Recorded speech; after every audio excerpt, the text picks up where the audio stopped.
512조 원대 내년도 예산안이 우여곡절 끝에 어젯밤 국회 본회의를 통과했습니다. 자유한국당을 뺀 4+1 협의체 수정안이 통과되자 한국당은 날치기라면서 강하게 반발하고 있습니다. 지난달 취업자 수가 33만 명 넘게 늘면서 석 달 연속 30만 명대 이상을 기록했습니다. 15세 이상 고용률도 23년 만에 최고치를 기록했는데 40대 고용 부진은 여전했습니다. 정부가 내년부터 확대 시행되는 주 52시간제 보완 대책을 발표했습니다. 300인 미만 중소기업에 1년간의 계도 기간을 부여하고 특별 연장 근로 인가 사유도 확대하기로 했습니다. 오늘도 수도권을 비롯해 부산과 대구, 충북 등 전국 대부분의 지역에 미세먼지 비상저감 조치가 발령됐습니다. 고농도 미세먼지는 오늘 오후 늦게부터 차츰 해소될 것으로 보입니다. 이상 이 시각 주요 뉴스입니다.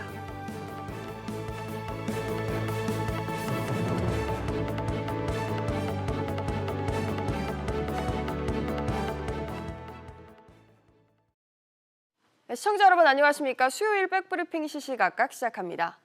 지난달 취업자 수가 33만 1,000명 늘어나면서 넉 달 연속으로 30만 명대를 웃돌았습니다. 하지만 30대소 40대의 고용 부진은 여전했다고 하는데요. 이 소식 취재기자 바로 연결하겠습니다. 장가희 기자. 지난달 취업자 수가 30만 명을 웃돈 것으로 집계가 됐다고요? 네, 그렇습니다. 통계청에 따르면 지난달 취업자는 2,751만 5천 명으로 1년 전보다 33만 1,000명 증가했습니다. 취업자 증가폭은 올해 8월부터 넉 달 연속 30만 명대 이상을 기록했습니다. 산업별로 정부가 재정을 투입한 보건업 및 사회복지 서비스업에서 취업자가 13만 5천 명 늘었는데요. 덕분에 60대 이상 취업자는 500만 6천 명으로 1년 전보다 40만 명 이상 증가했습니다. 외국인 관광객 증가 영향으로 숙박 및 음식점업 취업자도 8만 명 증가했습니다. 전체 고용률은 61.7%로 통계 작성 이후 최고치를 기록했습니다. 실업자는 86만 6천 명으로 1년 전보다 4만 3천 명이 감소했습니다. 전체 실업률도 3.1%로 0.1%포인트 하락하면서 4년 만에 최저치를 나타냈습니다. 네, 이렇게 취업자가 늘고 또 고용률이 증가한다는 건 굉장히 고무적인 일이긴 한데요. 우리 경제 허리로 꼽히는 30대 또 40대의 취업자 수는 감소가 또 지속되고 있다고요. 네, 그렇습니다. 산업별로 살펴보면 지난달 건설업 취업자가 7만 명 감소했습니다. 질 좋은 일자리로 분류되는 제조업 취업자는 2만 6천 명 줄어들었는데요. 20개월 연속 감소세입니다. 제조업 부진의 직격탄을 맞은 연령층은 40대로 40대 취업자는 17만 9천 명 감소했고 30대는 2만 6천 명 줄었습니다. 금융보험업도 3만 3천 명이 줄면서 11개월 연속 감소세입니다. 종사상 지위별로 일용 근로자는 11만 명, 임시 근로자는 5만 명 넘게 감소했는데요. 통계청은 건설업 고용 부진이 일용 근로자 감소로 이어졌다고 설명했습니다. SBS CNBC 장가입니다. 다음은 새해 예산안 소식입니다. 20대 국회 마지막 정기국회 종료일이었던 어제 열린 본회의에서 내년도 예산안이 처리가 됐습니다. 정부 원안보다 1조 2천억 원 정도가 삭감이 됐는데 사상 처음으로 500조 원을 넘은 수치입니다. 이렇게 쓸 돈은 많은데 나라 살림은 적자가 늘고 있어서 우려가 커지고 있습니다. 이 소식은 엄하은 기자와 조금 더 짚어보겠습니다. 엄 기자, 어제 본회의가 우여곡절 끝에 열리긴 했는데 실상 본회의가 열리자마자 또 예산안이 처리가 됐어요. 네, 어제 열린 국회 본회의에서 자유한국당을 뺀 4+1 국회 협의체가 표결을 통해 내년도 예산안을 가결했습니다. 네. 예산 총 규모는 512조 3천억 원으로 결정됐습니다. 문희상 국회의장은 비쟁점 안건을 처리하고 본회의를 속개하자마자 4+1 협의체 예산안 수정안을 상정했는데요. 이후 수정안에 대한 표결이 시작됐고 본회의가 속개된 지 30분도 채 되지 않아 일사천리로 예산안이 처리됐습니다. 자유한국당 의원들은 날치기라며 거센 반발과 함께 총액을 500조 원 미만으로 잡은 자체 예산안 수정안을 제출했지만 표결도 거치지 못하고 폐기됐습니다. 어제 본회의에서는 또 4+1 협의체가 낸 기금 운용 계획안 수정안도 표결에 붙여서 본회의를 통과했는데요.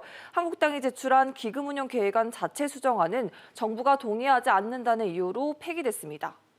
500조 원이 넘는 초슈퍼 예산인데 말 그대로 뭐 올해에 이어서 내년도 예산이 크게 늘어난 것 같아요. 네, 올해 예산보다 42조 원 넘게 늘었는데요. 42조 원. 정부 원안인 513조 5천억 원보다 1조 2천억 원가량 줄어든 규모지만 역대 최대입니다. 총 지출 증가폭은 2년 연속 9%대를 기록하면서 올해 9.5%에 이어 10%를 기록한 지난 2009년 이후 10년 만에 가장 큽니다. 보건복지 고용 예산과 산업 중소 에너지 예산이 정부안보다 각각 1조 원, 2천억 원 줄었습니다. 반면 사회간접자본 예산이 9천억 원, 농림수산식품 예산이 5천억 원 증액됐습니다. 정부는 오는 13일 임시국무회의를 열고 2020년 예산 공고안과 배정 계획을 의결할 계획입니다. 이렇게 뭐 내년에 국가 예산 쓰겠다는 곳은 많은데요. 뭐 나라 사정 보면 국간 사정을 보면 적자 폭이 이미 심각한 수준이라고요. 네, 올해 들어 10월까지 통합재정 수지 적자가 누계 기준으로 지난 2011년 관련 통계 집계 이후 최대치를 기록했습니다. 기획재정부는 올해 1월에서 10월 누계 통합재정 수지가 11조 4천억 원 적자를 기록했다고 밝혔습니다. 통합재정 수지는 3월부터 누계 기준으로 역대 최대 적자 규모를 이어가고 있습니다. 정부는 올해 적극적인 재정 집행으로 총 수입 대비 총 지출 진도율 격차가 컸기 때문이라고 설명했는데요. 한편 내년 국가 총 수입은 정부안 482조 원 대비 2천억 원 감소한 481조 8천억 원으로 확정됐습니다. 내년 국가 채무는 정부안 805조 5천억 원 대비 4천억 원 감소한 805조 2천억 원입니다. 네, 내년도 새해 예산안과 또 국간 사정을 짚어봤습니다. 엄 기자 잘 들었습니다. 정부가 내년 도입 예정인 300인 미만 사업장에 대한 주 52시간 근무제와 관련해서 1년의 계도 기간을 부여키로 했습니다. 사실상 시행을 연기했다는 분석이 나오는데요. 이 소식도 취재 기자 연결하겠습니다. 신윤철 기자. 네, 신윤철입니다. 네, 정부가 이 주 52시간 근무제와 관련해서 결국은 보완책을 마련했습니다. 네, 이재가 고용노동부 장관은 조금 전 정부 서울청사에서 브리핑을 열고 근로자 수 50인 이상 300인 미만 기업의 52시간제 도입에 관한 보완 대책을 발표했습니다. 정부는 1년간의 계도 기간을 부여키로 했는데요. 계도 기간 동안 해당 기업들이 주 52시간제를 지키지 못해도 처벌을 유예합니다. 계도 기간 동안 단속 대상에서 제외되고 근로자 진정 등의 사유로 근로시간 위반이 확인돼도 최대 6개월의 시정기간을 부여해 시정기간 내 개선된다면 처벌을 받지 않습니다. 탄력근로제 연장 무산 등으로 기업 부담이 커지는 것을 고려해 사실상 정부가 제도 시행을 미뤘다는 분석이 나옵니다. 네, 신 기자 또 이 보완 대책에 또 어떤 내용이 포함이 됐습니까? 네, 특별 연장근로 인가 범위도 확대됩니다. 현행 법규상 자연재해와 재난 등의 수습 작업이 필요할 때 시행할 수 있는데 노동부는 인가 사유에 특별한 사정도 추가했습니다. 이 특별한 사정은 일시적인 업무량 증가, 사업상 손해, 국민경제 발전 등이 포함됩니다. 또 현장 애로 해소를 위한 지원 강화와 업종별 특화 지원도 추진됩니다. 네, 그렇군요. 홍남기 부총리는 또 오늘 경제활력 대책 회의를 열었는데 여기에서는 어떤 내용이 나왔습니까? 네, 홍 부총리는 오늘 회의에서 최근 고용 회복 흐름이 자리를 잡았다며 고용 지표가 양적, 질적으로 개선되고 있다고 밝혔습니다. 또 확정된 내년도 예산안을 바탕으로 조기 집행 계획 등을 신속하게 추진하겠다고 덧붙였습니다. 홍 부총리는 또 고용 흐름 지속, 벤처 생태계 활성화, 미래 대응 등의 과제를 담아 다음 주 중 2020년 경제정책 방향을 최종 발표할 것이라고 밝혔습니다. SBS CNBC 신윤철입니다. 급작스러운 실직이나 휴업, 폐업 등으로 위기에 몰린 가구에 최대 6개월간 긴급 지원하는 생계 지원 금액이 내년 1월부터 오릅니다. 보건복지부는 이런 내용의 긴급 지원 금액 기준 개정안을 발령하고 내년 1월 1일 지급분부터 적용한다라고 밝혔습니다. 이에 따라 가구 구성원별 긴급복지 지원 금액이 1년 전보다 2.94% 오른 4인 가구 기준 월 123만 원으로 3만 5천 원가량 오르게 됩니다. 김우중 전 대우그룹 회장 조문 이틀째를 맞아서 오전부터 정재계 인사들 발길이 끊이지 않고 있다고 합니다. 현장에 나가 있는 취재기자 연결해보죠. 오정인 기자. 네, 오정인입니다. 네, 이틀째를 맞아서 오전에는 누가 다녀갔습니까? 네, 박찬구 금호석유화학 회장 조문에 이어 손길승 SK텔레콤 명예회장, 이웅열 전 코오롱그룹 회장, 신동빈 롯데그룹 회장, 최태원 SK 회장 등이 조문했습니다. 이외에도 이홍구 전 국무총리와 정세현 전 통일부 장관, GM대우 노조 대의원 등이 장례식장을 찾아 추모했습니다. 오후에는 허창수 전국경제인연합회 회장 등이 이곳 아주대병원 장례식장을 방문할 예정입니다. 오늘 오전 11시까지 조문객 수는 4천여 명으로 추산됩니다. 네, 조문객들은 어떤 애도의 메시지를 전했습니까? 네, 손길승 SK텔레콤 명예회장은 생전 김우중 전 회장에 대해 담대함을 잊을 수 없다고 추모했습니다. 우리 기업인들이 전 세계 어디서든 기업 활동을 할 수 있다는 가능성을 보여준 분이었다는 설명입니다. 또 정세현 전 통일부 장관은 남한의 자본과 기술, 그리고 북한의 노동력을 활용한 남북협력 사업의 첫 사례를 보여준 분이라고 기억했습니다. 과거 정 전 장관이 원광대 총장 시절 김 전 회장이 남북협력 공로를 기여해 명예경영학 박사를 수여한 일화를 소개하기도 했습니다. 오후에는 불교와 기독교 등 종교 절차가 진행될 예정입니다. 김 전 회장 장례는 가족장으로 치러지며 발인은 내일 오전 8시 아주대병원 별관에서 진행됩니다. 장지는 김 전 회장의 모친 선영이 있는 충남 태안군에 마련될 계획입니다. SBS CNBC 오정인입니다. 어제 수도권을 덮쳤던 미세먼지가 오늘은 전국으로 퍼졌습니다. 올겨울 첫 미세먼지부터 극심한 고농도 상태를 보이면서 미세먼지 비상저감 조치는 전국으로 확대가 됐습니다. 자세한 상황 취재기자 연결해보죠. 김정현 기자.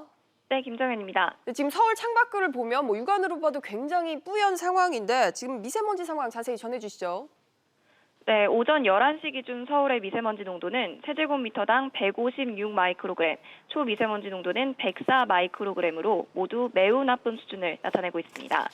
세계보건기구 WHO의 초미세먼지 기준치인 25 마이크로그램보다 4배 넘게 심한 상황인데요. 그래도 초미세먼지 농도가 다소 옅어진 서울과 달리 경기는 1시간 사이 106 마이크로그램에서 107 마이크로그램, 충남은 74에서 101 마이크로그램으로 상황이 더 심각해졌습니다. 초미세먼지 농도는 제주와 전남 등을 빼면 전국 대부분 지역에서 나쁨에서 매우 나쁨 수준을 보이고 있습니다. 이 같은 고농도 미세먼지는 해외에서 유입되는 미세먼지가 정체된 국내 대기에 갇히면서 앞으로 몇 시간 더 이어진 뒤 오후에 찬바람이 불면서 차차 나아질 것으로 보입니다. 네, 관련해서 지금 비상저감 조치 상황은 어떻습니까? 네, 수도권과 충북에만 시행됐던 조치가 어제보다 더 확대됐습니다. 환경부는 오전 6시부터 오후 9시까지 수도권과 충청, 강원 영서지방과 부산 등의 위기경보 관심 단계를 발령했고요. 관련 조례가 마련된 9개 시도에서는 비상저감 조치가 시행되고 있습니다. 이들 지역에서 현재 공공기관 차량은 홀수 차량만 운행 가능하고 대구와 충북을 제외한 발령 지역에는 배출가스 5등급 차량 운행이 제한됐습니다. 특히 이미 미세먼지 계절관리제가 시행되고 있는 수도권과 대구, 부산과 세종시 등은 공공기관의 경차까지도 이 부대 대상에 포함됐습니다. 서울시에서는 교통량을 줄이기 위해 서울시청과 구청 등 행정공공기관의 주차장 424곳이 전면 폐쇄됐습니다. SBS CNBC 김정현입니다. 일부 액상형 전자담배에서 중증 폐질환과 관련 있는 것으로 의심되는 성분이 검출된 것으로 나타났습니다. 식품의약품안전처가 유사담배 137개, 일반 담배 16개를 각각 분석한 결과 대마 성분인 THC는 모든 제품에서 검출되지 않았지만 제품별로 일부에서 비타민 E 아세테이트와 가향 물질, 또 용매 등이 나온 것으로 전해졌습니다. 식약처는 이 같은 분석 결과를 조만간 공개할 예정입니다. 다음 소식입니다. 르노 삼성자동차 노조의 파업 찬반 투표가 가결됐습니다. 생산 절벽을 앞두고 노사 간 강대강 대치가 이어지고 있는데요. 르노 삼성과 달리 기아차 노사는 임금 협상 잠정 합의안을 도출해서 분위기가 엇갈리고 있습니다. 자동차 업계 주요 소식들 산업부 정윤영 기자와 함께 짚어보겠습니다. 정 기자, 결국은 르노 삼성 노조가 파업 수순을 밟는군요. 네, 르노 삼성 노조는 어제 이 조합원들을 대상으로 파업 찬반 투표를 진행했는데요. 66.2%의 찬성률로 파업이 가결됐습니다. 추후 대의원 대회 등을 열어 파업 시기나 수위 등을 결정할 계획입니다. 현재 노조는 기본급을 12만 원 올려달라고 요구하고 있는데요. 다른 완성차 회사보다 임금 수준이 낮다는 점을 강조하고 있습니다. 반면 회사 측은 부산 공장의 1인당 인건비 수준이 이 세계 르노그룹 공장 중 가장 높기 때문에 임금을 동결해야 한다고 맞서고 있습니다. 정 기자, 그런데 노조가 이렇게 파업을 강행하면 할수록 회사가 받아올 수 있는 수출 물량, 여기에는 문제가 생길 수 있다는 우려가 나오지 않습니까? 네, 그렇습니다. 이 프랑스 르노 본사는 올해 초에 수출 물량을 배정할 계획이었지만 노조가 파업을 계속하자 결정을 미뤘는데요. 이 과정에서 닛산의 스포츠 유틸리티 차량 캐시카이 위탁 생산이 무산되기도 했습니다. 또 아직까지 내년 출시 예정인 신차 XM3의 유럽 수출용 위탁 생산 물량도 배정받지 못했습니다. 이에 따라 닛산 로그 마지막 생산 물량으로 버티던 이 르노 삼성 부산 공장의 가동률이 내년에는 생산 절벽으로 더 떨어질 수밖에 없을 것으로 보입니다. 이렇게 되면 구조조정 압박의 가능성도 커질 것으로 보입니다. 반면에 지난 9월 현대차에 이어서 이번에는 기아차가 올해 임금 협상에 잠정 협의를 했다고요. 네, 기아차는 어제 16차 본교섭을 하고 임금 협상 잠정 합의안을 마련했다고 밝혔는데요. 6개월여간의 노사 협상 끝에 파업 없이 잠정 합의에 이르렀습니다. 잠정 합의 주요 내용은 기본급 4만 원 인상, 성과 격려금 150% 등입니다. 잠정 합의안에 대한 조합원 찬반 투표는 오는 13일에 예정돼 있습니다. 대내외적으로 어려운 경영 환경과 자동차 산업 구조 변화에 대비해야 된다는 데에 기아차 노사가 공감을 이루어서 잠정 합의안이 도출된 것으로 전해졌습니다. 아무래도 이런 배경들 때문에 현대차가 미래 사업 투자에도 가속 페달을 밟고 있지 않을까 이런 생각도 해보게 됩니다. 네, 이 현대차와 기아차는 지난달에 국내 모빌리티 이동 수단 관련 서비스를 제공하기 위한 법인 모션을 설립했습니다. 자본금 200억 원 안팎 규모의 모션은 지난달 미국 LA에서 출범한 모션 랩처럼 모빌리티 사업을 위한 전문 조직입니다.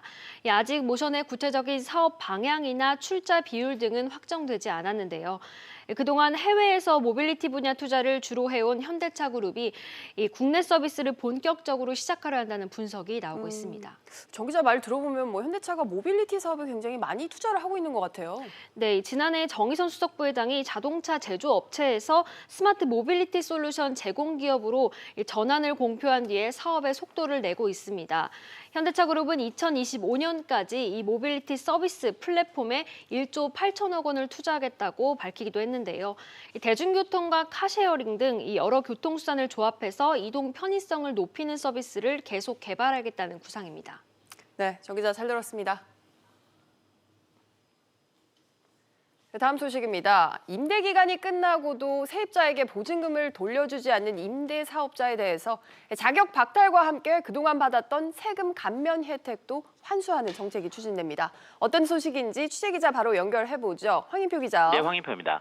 네, 갑질하는 임대 사업자를 제재하는 방안이 속도를 내고 있다고요. 그렇습니다. 지난 9월 더불어민주당 박홍근 의원이 민간 임대주택에 관한 특별법 개정안을 발의했는데요.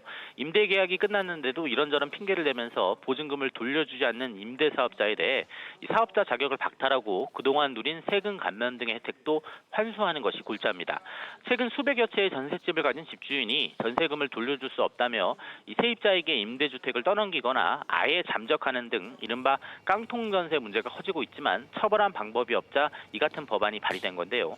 국토교통부가 이 개정안에 대해 수용 방침을 정하고 이 국회 통과를 위해 적극 협력하기로 했습니다.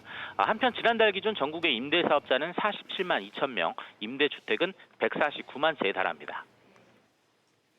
네, 또 이 전세 계약을 맺을 때 전셋집에 얼마나 많은 대출이 있는지도 공개토록 하는 이런 내용도 포함이 됐다고요. 네, 그렇습니다. 세입자가 요구하면 확정 일자부에 기재된 주택의 대출금이나 이 보증금 등의 정보를 집주인이 제공해야 합니다.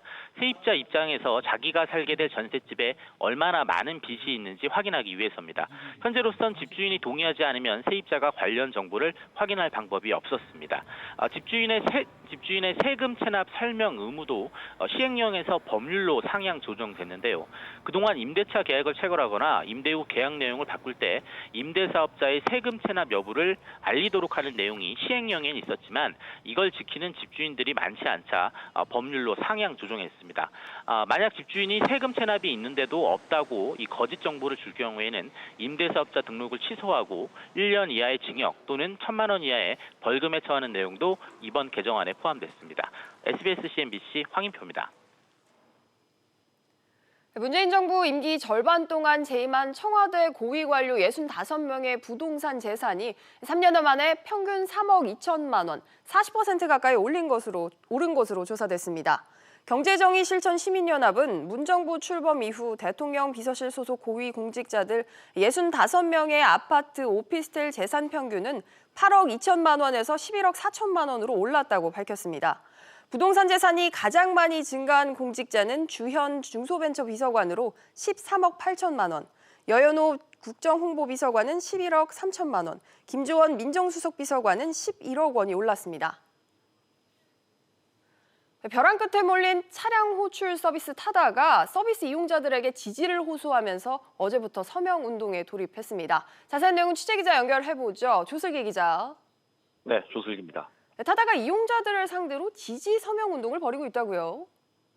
네, 타다는 현재 타다 앱과 페이스북 계정을 통해 타다를 응원해주세요라는 게시글과 메시지를 보내 이용자들의 지지 서명을 받고 있습니다. 타다 앱 공지사항과 공식 페이스북 계정에도 같은 내용이 게재되어 있는데요. 관련 링크를 누르면 지지 성명 페이지로 이동되고 이용자는 자신의 이름과 이메일 주소 그리고 익명으로 국회에 하고 싶은 말을 쓸 수 있도록 되어 있습니다. 타다 측은 오는 15일 자정까지 이용자들의 서명을 받은 후 국회의원실에 해당 내용을 메일로 전달할 예정입니다.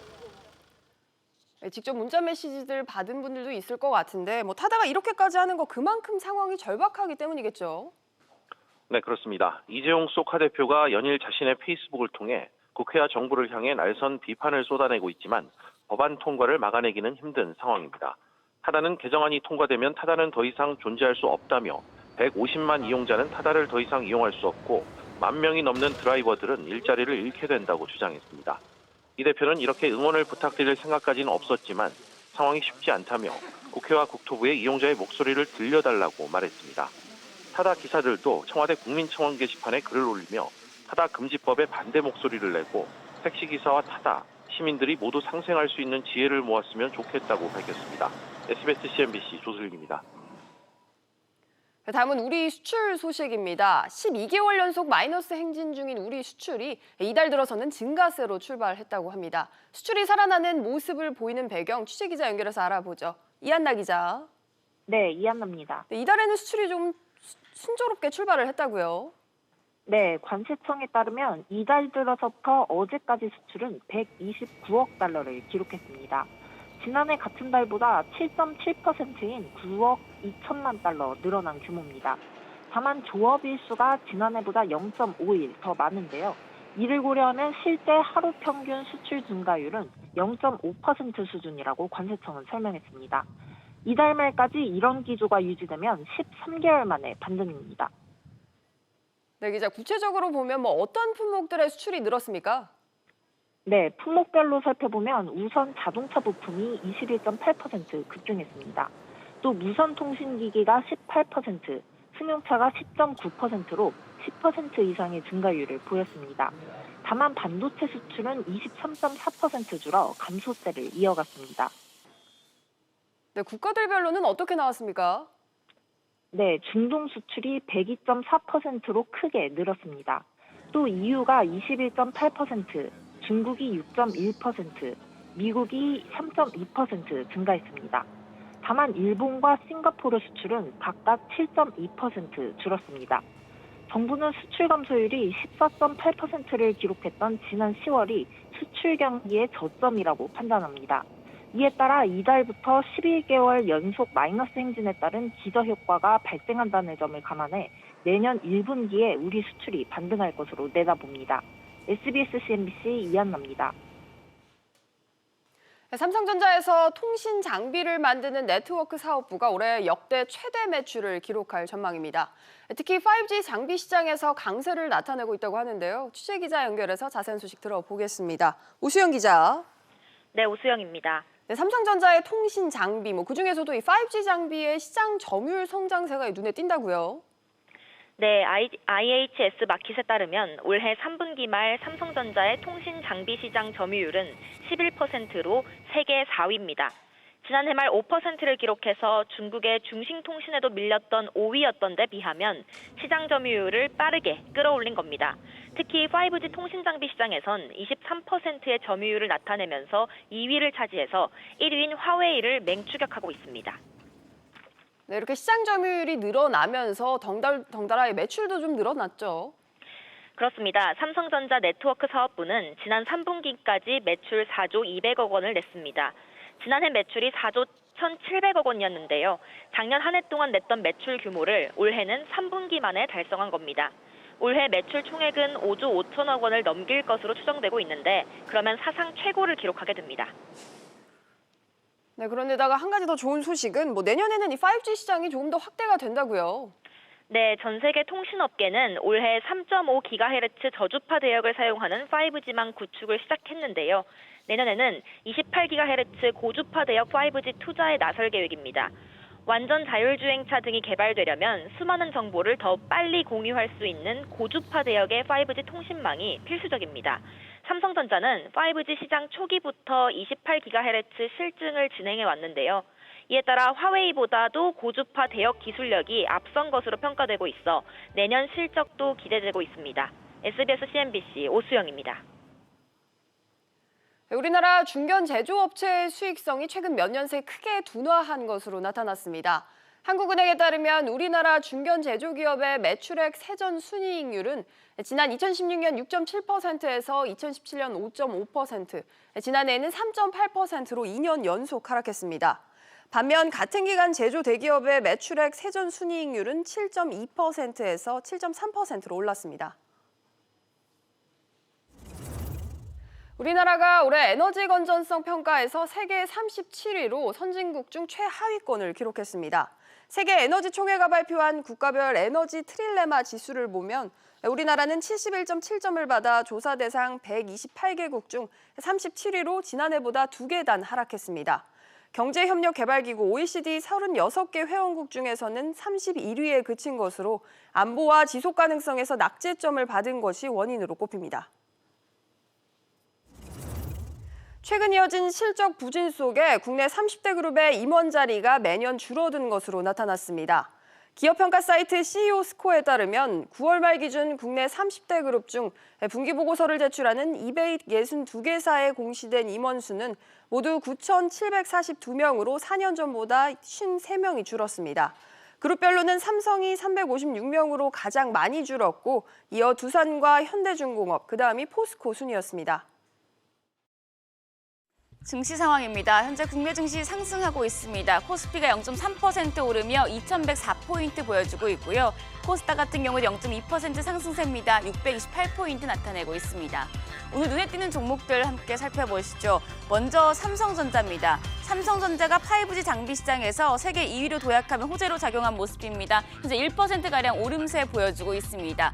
기아차도 상승하고 있는데요. 지금 기아차 같은 경우 임금 협상에서 무분규 임금 협상에 잠정 합의를 하면서 현재 오름세 보여주고 있습니다. 1% 오르며 44,500원에 거래되고 있습니다. 악재가 있는 종목도 있습니다. 네이처셀 같은 경우 주가 조작 혐의로 재판에 넘겨진 나정찬 네이처셀 대표가 검찰이 징역 12년을 구형했다는 소식에 현재 악재로 작용을 했는데요. 24%가량 빠지며 현재 8,170원까지 내려온 상황입니다.